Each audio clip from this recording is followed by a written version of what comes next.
Usted escucha a Juan Manuel Ruiz en Radio Red, una mirada diferente. Son las 7 de la mañana, 53 minutos. Periodista colombiana que vivió varios años en territorio venezolano. Fruto de su experiencia y su contacto directo con lo que ocurría en Venezuela, es uno de los libros que más retratan de mejor manera lo ocurrido en el vecino país. Un libro que hemos recomendado aquí en varias oportunidades. Los restos de la revolución. Crónica desde las entrañas de una Venezuela herida.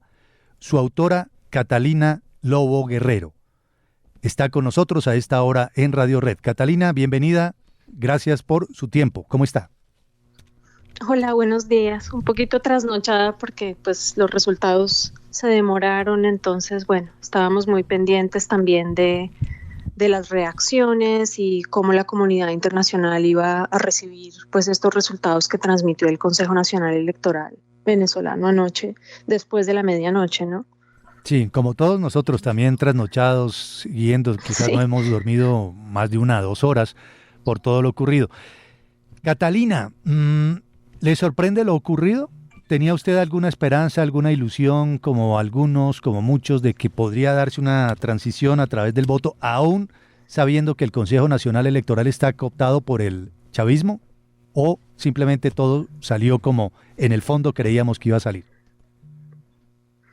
Pues Juan Manuel, yo estuve todo el día monitoreando y desde muy temprano yo vi algunos mensajes que me llamaron la atención. Por ejemplo, un tuit del general Vladimir Padrino López, cabeza de las Fuerzas Armadas, donde prácticamente resalta la palabra armas en mayúsculas y diciendo que se está defendiendo todo el tema.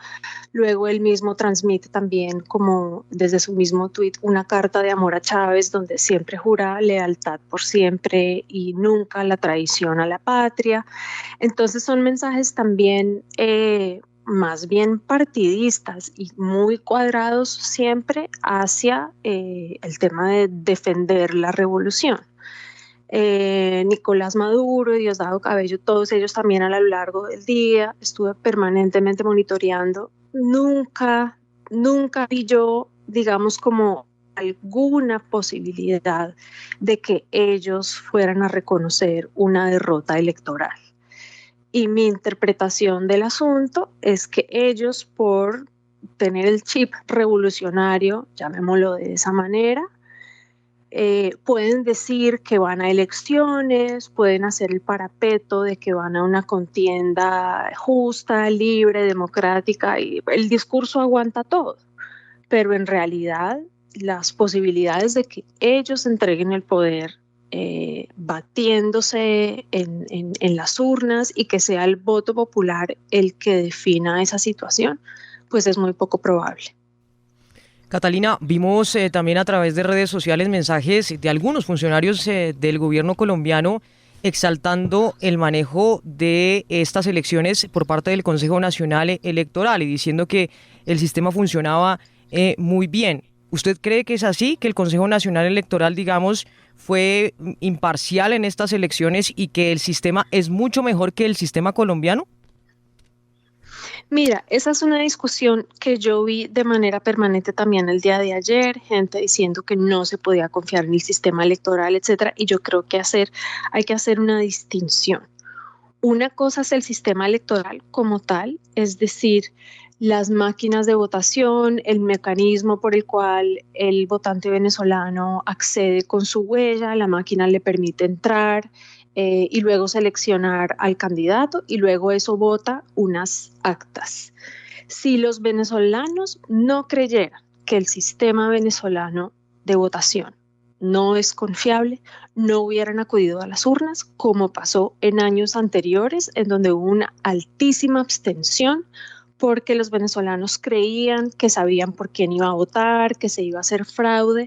Afortunadamente, ese mito se superó y hubo una participación masiva también por parte de electores venezolanos que ahora justamente porque creen que el sistema es confiable y el sistema arroja unas actas de escrutinio, es que ellos ahora esperan reclamar esa elección e impugnar los resultados.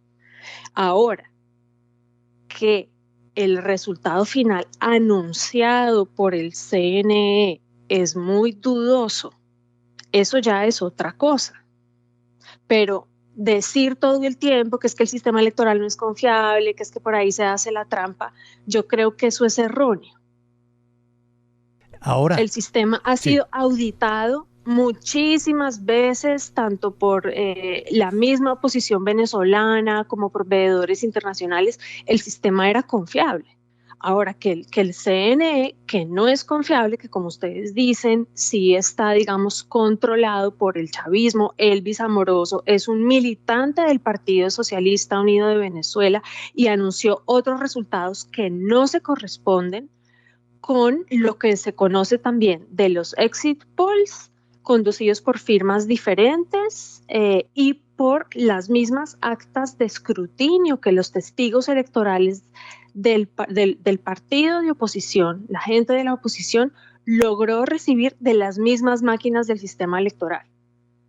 Entonces, es gracias a ese mismo sistema electoral que ahora la oposición va a decir, aquí nos roban las elecciones. Ahora, que eso ocurra, que pueda haber un resultado diferente con el escrutinio, es todavía más difícil, ¿o no?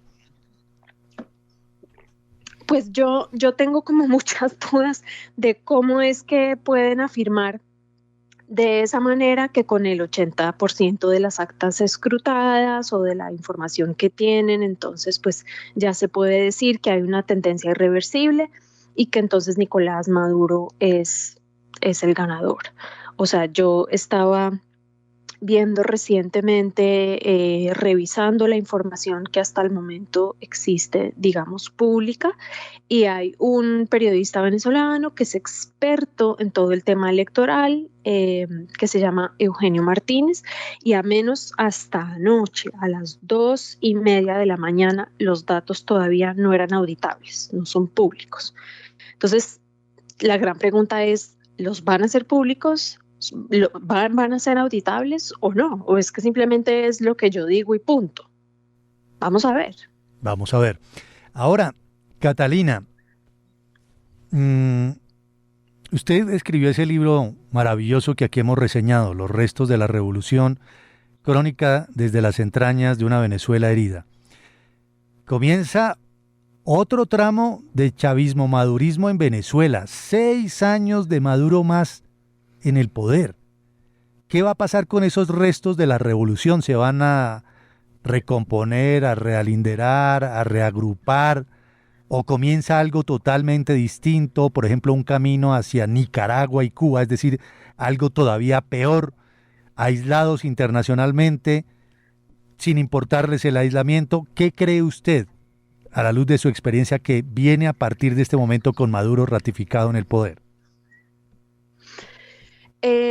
Pues yo creo que si efectivamente, como ya lo empezamos a ver, no hay un reconocimiento de estas elecciones como unas elecciones legítimas y de él como un mandatario elegido al poder legítimamente por el voto popular, ellos ya entonces cruzan una línea y se vuelve más. Antes se hablaba de que democracia era, digamos, se hablaba de autoritarismos competitivos, pero al ponerle la palabra competitivo decía, ellos todavía van a elecciones. Todavía se puede decir que en Venezuela hay un poquito de democracia, aunque sea una democracia ya con visos autoritarios, que le ponga toda clase de trabas a líderes opositores, a los medios de comunicación y a los periodistas, a la libertad de expresión, a los defensores de derechos humanos, etc.